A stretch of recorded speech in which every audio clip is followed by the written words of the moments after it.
আসসালামু আলাইকুম, কেমন আছেন সবাই? আশা রাখছি আলহামদুলিল্লাহ অনেক ভালো আছেন। আমিও আপনাদের দয়ায় অনেক ভালো আছি।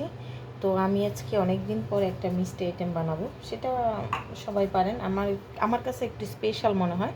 তো আমি কিভাবে এটা বানাই সেটাই আপনাদের সঙ্গে শেয়ার করছি। তো এই যে এখানে 1 কাপ গুঁড়ো দুধ নিয়েছি। তো 1 কাপ গুঁড়ো দুধের মধ্যে আমি প্রায় 3 কাপের মতন পানি দিয়ে দুধটাকে গোলায় নেব। বিসমিল্লাহ, পানি দিয়ে দিচ্ছি। কারণ যে কোনো মিষ্টি আইটেমের মধ্যে তো এটাকে আমি সুন্দরভাবে দুধটাকে ভালোভাবে গুলিয়ে নিচ্ছি। ঠান্ডা পানিতে অবশ্যই গোলাতে হবে, গরম পানিতে গোলাতে যাবেন না। তো এটা সুন্দরভাবে আমি যেটা বানাবো, যেটা হলো আসল জিনিস, সেটা হলো তো বানাবো হচ্ছে আমি সুজির একটা হালুয়া। কেন আমার জন্য স্পেশাল বা আমি কেন স্পেশাল বললাম সেটা একটু পরে দেখতে পাবেন।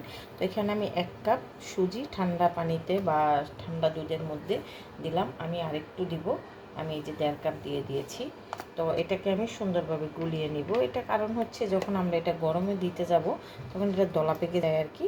তো সেজন্য মানে আমরা যদি এইভাবে আগে গুলিয়ে নিই তাহলে আমাদের জন্য খুব ইজি হয়। এটা একটা মাথায় রাখবেন। অনেকে দেখা যায় গরম দুধের মধ্যে বা গরম পানির মধ্যে সুজিটা দিয়ে দিলে হয় কি একদম দলা পেকে যায়, আমাদের আর কিছু করার থাকে না। তো এখানে আমি এটা গুলিয়ে রেখে দিচ্ছি কিছুক্ষণ। আমি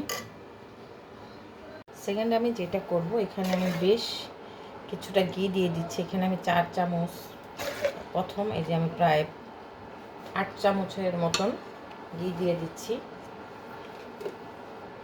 এটা পুরাটাই স্বাদটা বাড়বে ঘিয়ের কারণে। তো এখন আমি দিয়ে দিচ্ছি এখানে কিশমিশ বা 2 আইটেমের বাদাম। এটাকে আমি ঘিয়ের মধ্যে ভেজে নিব।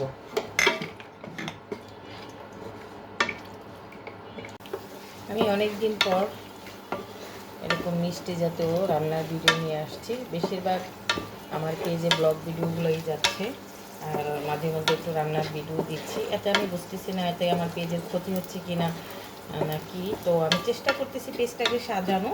তো আপনাদের সহযোগিতায় ইনশাল্লাহ এগিয়ে যাচ্ছি। তো পাশে থাকবেন, সহযোগিতা করবেন। তো এই তো আমার এগুলো সব ভাজা হয়ে গেছে। দেখুন কিশমিশগুলো ফুলে একদম টইটম্বর হয়ে গেছে। তো আমি এটা এখন তুলে ফেলবো।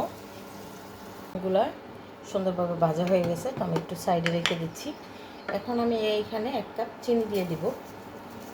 তো এই ঘিয়ের মধ্যে আমি চিনিটা দিয়ে দিব।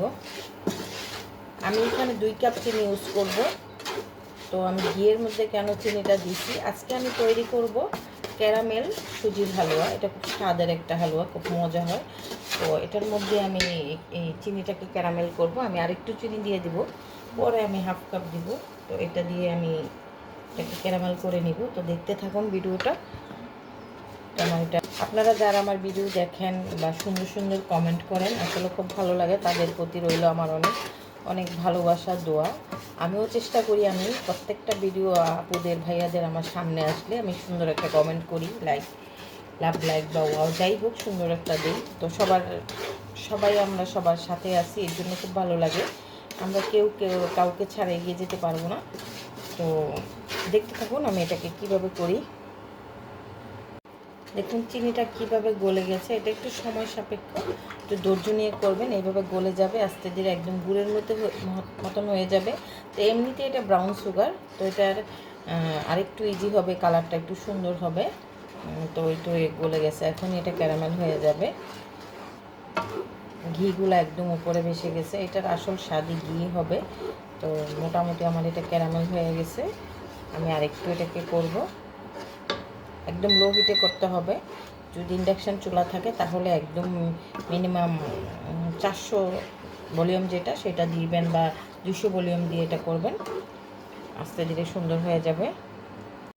দেখুন আমার ক্যারামেলটা একদম বলক চলে আসছে, কালারটাও সুন্দর আসছে। তো এটার মধ্যে আমি সরাসরি সুজি দিতে যাব না, তাহলে দলা পেকে যাব। তো এই ক্যারামেলটাকে আমি পানি দিয়ে এটাকে একটু সফট করে নেব। এটা ভয়ের কিছু নয়, দেখুন দেখুন পুরোটা ক্যারামেল কালার চলে আসছে, শক্ত হয়ে গেছে। এই যে দেখুন পুরাটা যথেষ্ট সুন্দর হয়েছে। এভাবে একটু পানি দিয়ে নেবেন। অবশ্যই এই ভুলটা করবেন না, ভয়েরও কিছু কারণ নেই, কারণ এই শক্ত হয়ে গেছে, এটা আস্তে করে গলে যাবে এখন। তো এখনই গলে যাবে, দেখতেই তো পাচ্ছেন। কখনোই এই ক্যারামেলটার উপরে সুজিটা দিবেন না, তাহলে কিছুই হবে না, আরও নষ্ট হবে। তো একটু পানি দিয়ে এটাকে সুন্দরভাবে একটু গুলিয়ে নেবেন। আসলে আমার ননস্টিকের এই ব্ল্যাক কালার বোঝা যাচ্ছে না কি পরিমাণ ব্ল্যাক হয়েছে, বা সুন্দর একটা ক্যারামেল কালার আসছে। তো আমার পানিটা ক্যারামেলটা পুরো গলে গেছে, যেরকম একটা থকথকে বা শক্ত ভাব ছিল।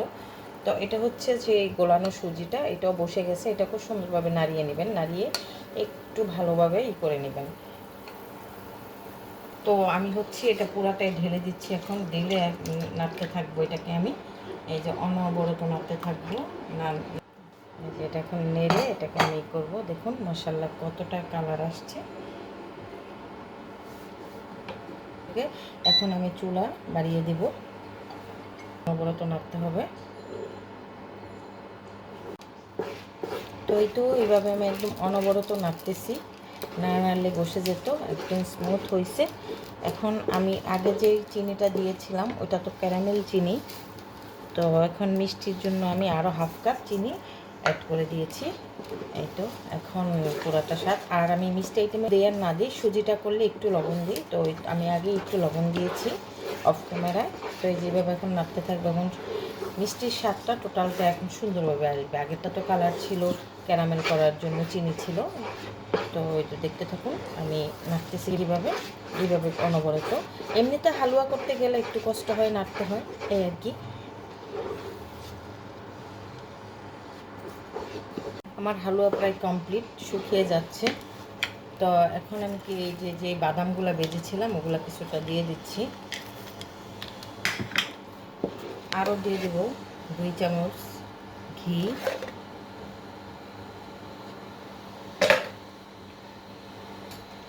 এখন এটার স্বাদটা দ্বিগুণ বেড়ে যাবে। তো আমি একদম লো হিটে এটাকে আমি সুন্দর করে নেড়ে চেড়ে নিচ্ছি। দেখুন কতটা সুন্দর হয়েছে। হালুয়াটা কমপ্লিট হয়ে গেছে একদম। এটা রুটি, পরোটা বা এমনিতেও অনেক ভালো লাগবে খেতে। আমি একটু বেশি পরিমাণেই করেছি, কেউ কম করতে চাইলে হাফ কাপ দিয়েও করতে পারবেন।